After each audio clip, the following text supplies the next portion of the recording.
Hey, this is N Squared Sports, and we're going to be talking about NBA free agency. It's July 1st today, and yes, last night free agency started.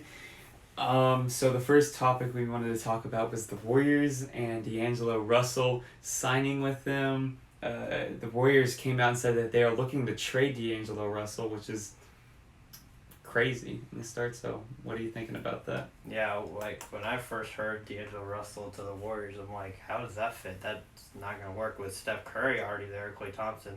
There's just three guards basically. So it made a little bit more sense when they said they wanted to trade him. So, yeah, I think they're going to probably keep him for a little bit until they can find a partner for a trade piece, and they'll trade him. So the Warriors are getting D'Lo. They did that after KD decided to go to the Brooklyn Nets, which we'll talk about in a later video.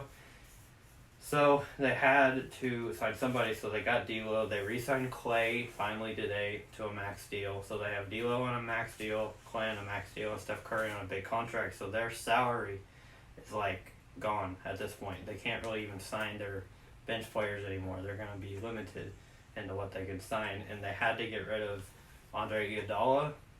They traded him on to Memphis. So, Nick, you can say some smaller signings that happened over. Oh, I think before we start saying the smaller signings, if D'Angelo Russell stays, I could see them maybe playing him till like the trade deadline, and maybe they try shipping him off during the trade deadline to see how Klay's doing up until then, and if there's no chance of him coming back before the playoffs, maybe keep him till the playoffs, or if not, they can ship him out and get a lot of pieces for it, but still Klay Thompson, Steph, and D'Lo on the same roster with that money, they're not going to have a bench. Yeah, I mean, I read today it's probably going to have to be like minimum contracts for all the rest of their bench, and they're going to have to get rid of some of their other players. So I think the Warriors are in a mess right now. That's what I think at least. So Questionable signing. Yeah. So we have some smaller news here that I think that shouldn't be it shouldn't be unnoticed. Yeah. We have the Knicks, quite irrelevant, and they did nothing. Yeah, they got Julius Randle and a couple other players. They even had to come out and say they were sorry that they couldn't do what they wanted to do. They were going after KD and Kyrie. They thought they could get them there. They thought about Kawhi, Jimmy Butler. They struck out on everything. So I think that was important. That it's a bad day if you're a Knicks fan right now. So. And they know that for sure. Yeah, for sure. They're feeling it. Kemba Walker, he said his thank yous to Charlotte, and he's now on the Celtics, which is a pretty good signing. I think. Yeah, I think it's a good signing. They replaced Kyrie, and in fact, Terry Rozier, who was also on the Celtics last year, is going to replace Kemba in Charlotte as their point guard. So that's another small signing. And then I'm going to go ahead and talk about Pat Beverly. Being a huge fan of Pat Beverly, I watched a lot of his games. He finally got a big contract, 3 years, $40 million with the Clippers. They re-signed him. So I think he deserves all that money for playing overseas, moving to the Rockets, and now to the Clippers. I think he deserves that contract. And then Austin Rivers is another one that you like, so you can talk about Austin Rivers. Austin Rivers got a veteran minimum contract for 2 years, the Rockets, which in my opinion is a pretty good deal. I mean, you're getting a lot for that. My argument for anyone who's doubting that is he was the third best player on the Rockets during the playoffs.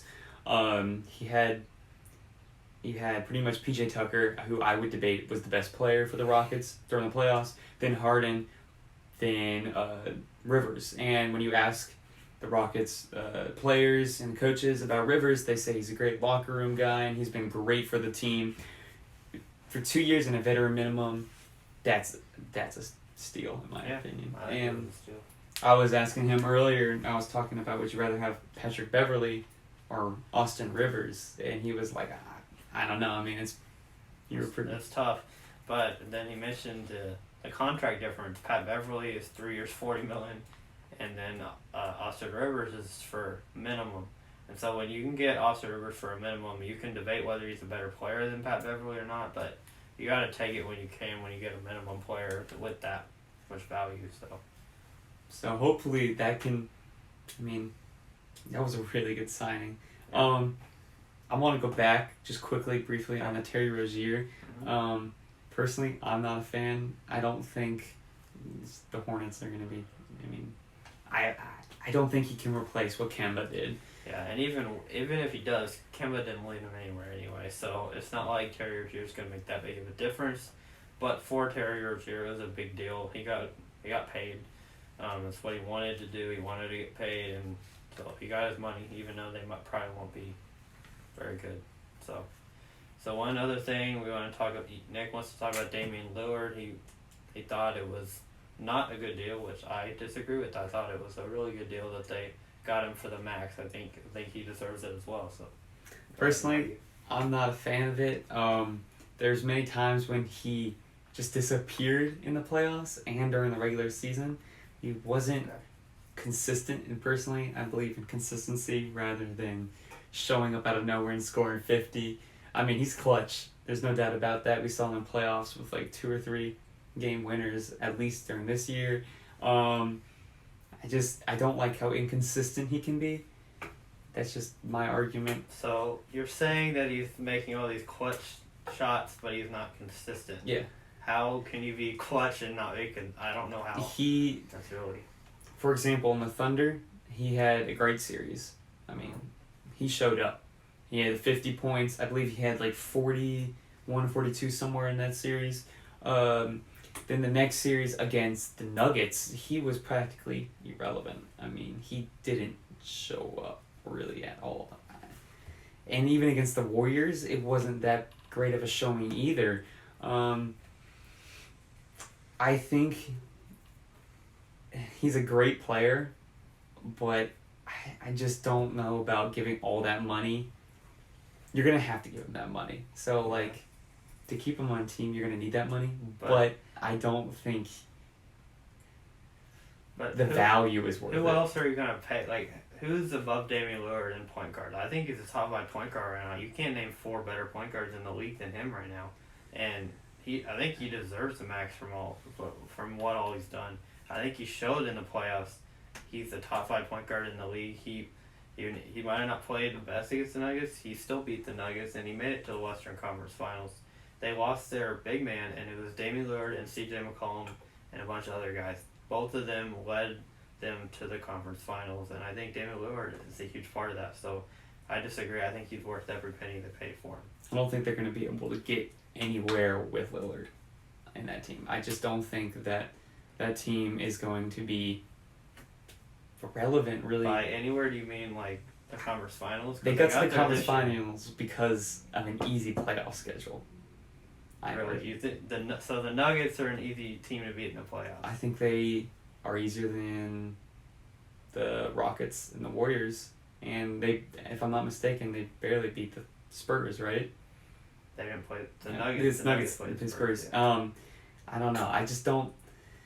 They're not going to go back to the Western Conference Finals. Well, this year's a lot different with the whole shape of the West, but I think last year Damian Lillard broke out and he showed why he deserves the max. So I just think he's worth everything. Do you think that they can get anywhere beyond the second round of the playoffs? Well, I have a feeling that they might be one of the best teams this offseason. They might have done the best this offseason. They got a lot better, and we can go into that in a video in the future. But I think their this offseason they've gotten a lot better. So I do think they are capable of making it back to the Western Conference Finals this year. I really do.